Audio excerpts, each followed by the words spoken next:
It was unusually active and unusually well-staffed. In fact, it was a beehive of activity, and there were people who had obviously been there most of the night. And it seems that these lights did position themselves over the alert force of B-52s, over the alert pad, where there were a specified number of B-52s configured for their wartime mission. And these lights were very interested in that wartime configuration, it would appear. And as sorties returned, I was told by those who had been there overnight, they were asked to close with and try to identify these lights. And this included B-52s, KC-135s, and even some of the F-106 interceptors that had been out doing their particular training missions as well. And the pattern was the same. Each time an aircraft would approach, the lights would depart in ways that defied any aerodynamic knowledge that anybody there had.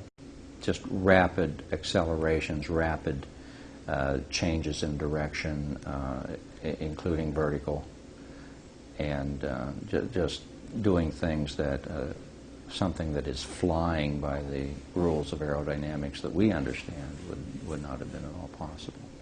This whole event took, from beginning to end, probably in the range of 6 and perhaps more hours. And in retrospect, it is curious how quickly that subject just was dropped.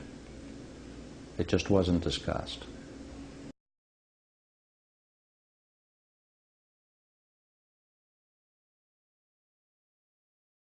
When I was a commander of a radar squadron up in Maine at Caswell Air Force Station, Maine, we were right next door to Loring Air Force Base, was where they launched the B-52s and the KC tankers and things like that. I had a lot of security friends over there at Loring who told me about, and I have no first-hand knowledge of it, but they also had seen UFOs hovering near the nuclear weapons storage area on Loring Air Force Base.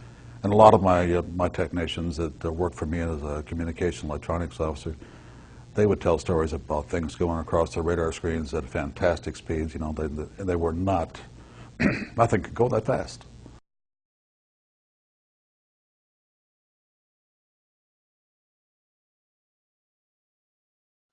I was on mid-watch during my second med cruise, and it was about sometime between midnight and 2 o'clock. And I had a contact come on the radar scope. I knew the difference between surface search radar and air search radar. There's differences in polarity of the radio signal and things like this, and how the waves come back, all this stealth kind of stuff, you know, active and passive electronic countermeasures. So I know the difference between a flock of geese, or, you know, wave returns, or false echoes. In fact, this was the first thing that challenged me to check it out in ECM as to whether or not the contact that I had on the scope was genuine. Because this was between 65,000 feet and above, and the strength of the signal was as strong as the surface contact on the water of an aircraft carrier. This contact was huge. It was, got my attention, and the attention of others that were on watch. There were 4 enlisted on watch and 2 officers at the time. And so anyway, in this particular case, it was showing up on height-finding equipment, and it was showing up on radar equipment. And then it began to move fairly slowly at first, and then very quickly. The CO came in, and he wanted to know what the heck was going on here, and they looked at it and asked what the hell was that, you know, and it got the attention of the captain at that time, was Captain Clark, was my captain. My commander was Commander Gibson at the time. And there was only one person on watch in ECM, and before I knew, in a matter of 15 minutes, the ship was being turned, and 2 Phantom IIs were being prepared for launch. The Phantom IIs went to afterburners, and they were about 100 miles or so away from this contact and turned on their conical scan radar to lock on, and it winked out. Just disappeared. After they landed on 35 minutes later, and everybody settled down, this thing winks back on again, and it's about 12 to 15 miles from the ship, hovering at about 30,000 feet.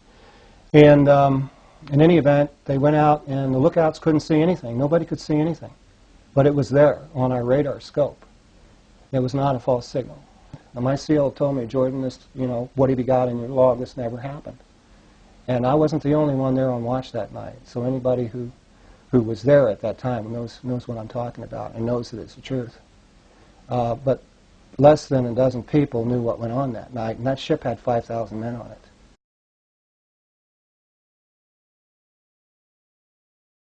There were documents that I have seen that refer to the Roosevelt having several instances of UFO flyovers, and particularly after they took on board nuclear weapons.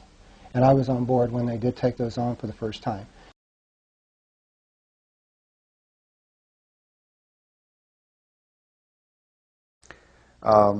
This particular night, I took a message off the teletype and filed it because it was not to us, and I turned around to check the teletypes again and saw something I had never seen before, and that was that all 8 teletypes were just typing complete garbage, totally incoherent.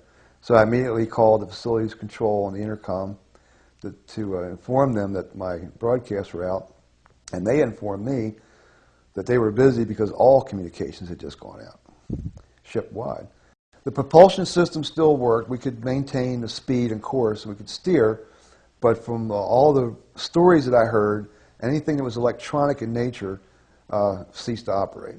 A few seconds later, we heard we had an intercom and a pneumatic tube system that went between the communications room to the signal bridge, which was located at the very top of the island structure of the carrier. And we heard a voice come on, very excited, yelling that God was here. It was the end of the world.